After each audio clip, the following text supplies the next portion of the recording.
feel like you can't meet anybody that gets you, understands you? Do you feel like maybe there's nowhere to get out there to meet people? Depression comes from, let me rewind. In my last speech, I was talking about the loss of media, ownership, the brick and mortar, like where you can rent things, where you can go and just talk to people randomly about silly things, about movies, records. You can't do that anymore, it seems like. I mean, you can, but it seems like we're losing a lot of how a term that is defined as third space, which can be away from home. Anywhere that's away from work or home, which would be a third space. I just learned about this term myself.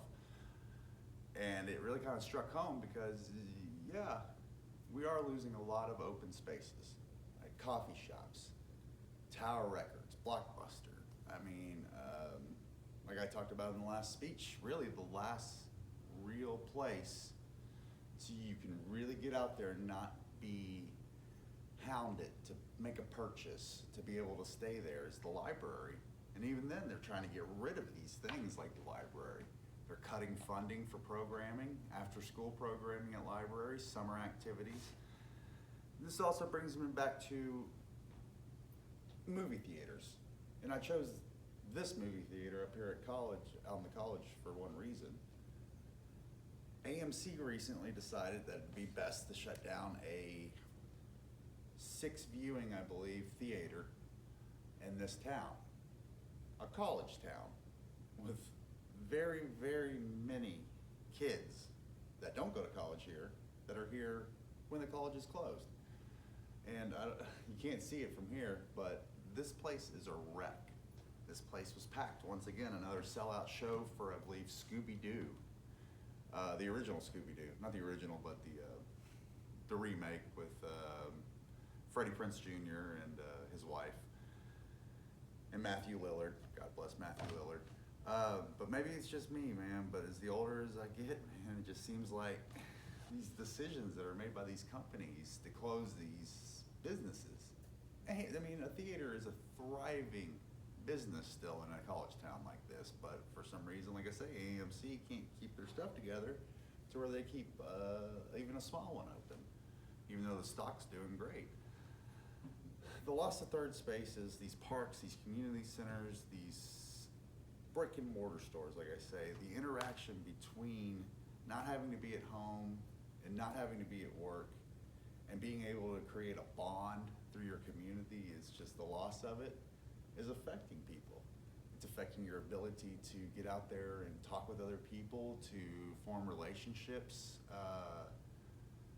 platonic or not, you know, it just friendships. It doesn't have to be platonic, but at the risk of sounding like all back in my day, it was still normal to go out and meet people. Didn't have to be at a bar.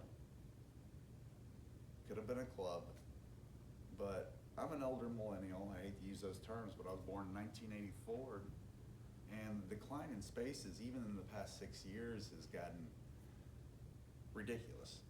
People blame COVID, which, I mean, that was a pretty good dagger into the social experience, but I mean, COVID is obviously a factor, but there's more than just that. So many places that were frequently, even religious places are taking a hit.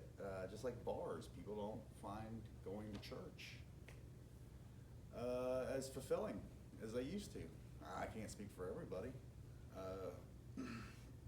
but COVID really did drive that down. Online sales picked up. You see places like Ross closing, Burlington's doing pretty good, but it just scares you, you know, because it just feels like, I feel bad for people that are worse off than, you know, male, female. You got your binary, you got your transgender.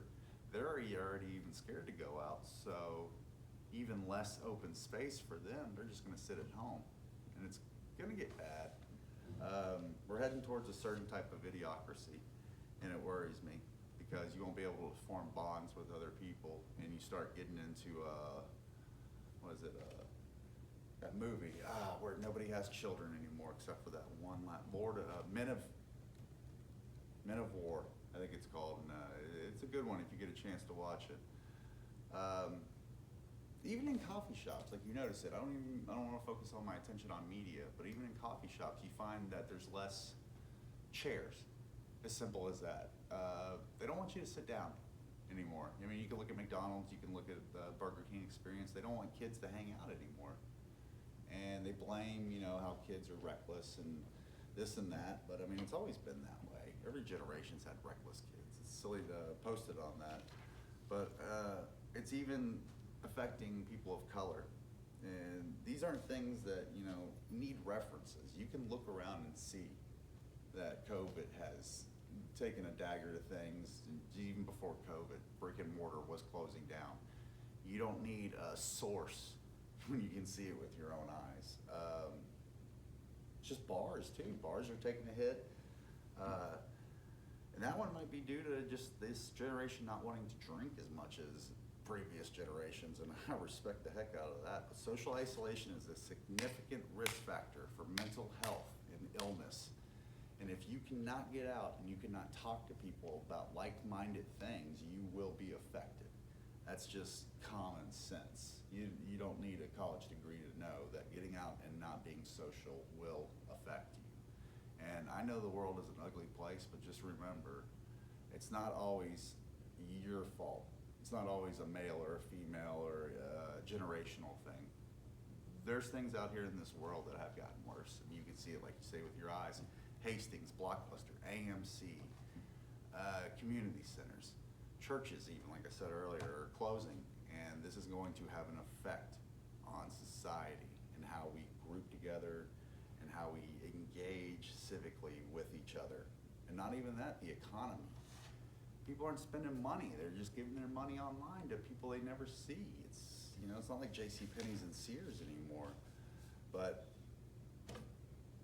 people have been getting more antisocial, and I don't blame them. After COVID, and the way I saw people react and treat people, saying we had to sacrifice the elderly. Grandma and grandpa, if they ain't strong enough to survive, then it's probably best if they die then. You have the government here in Texas telling you that. Raising prices. So all these things will affect society. Like people, that's all they worry about is the brass tacks and the dollars.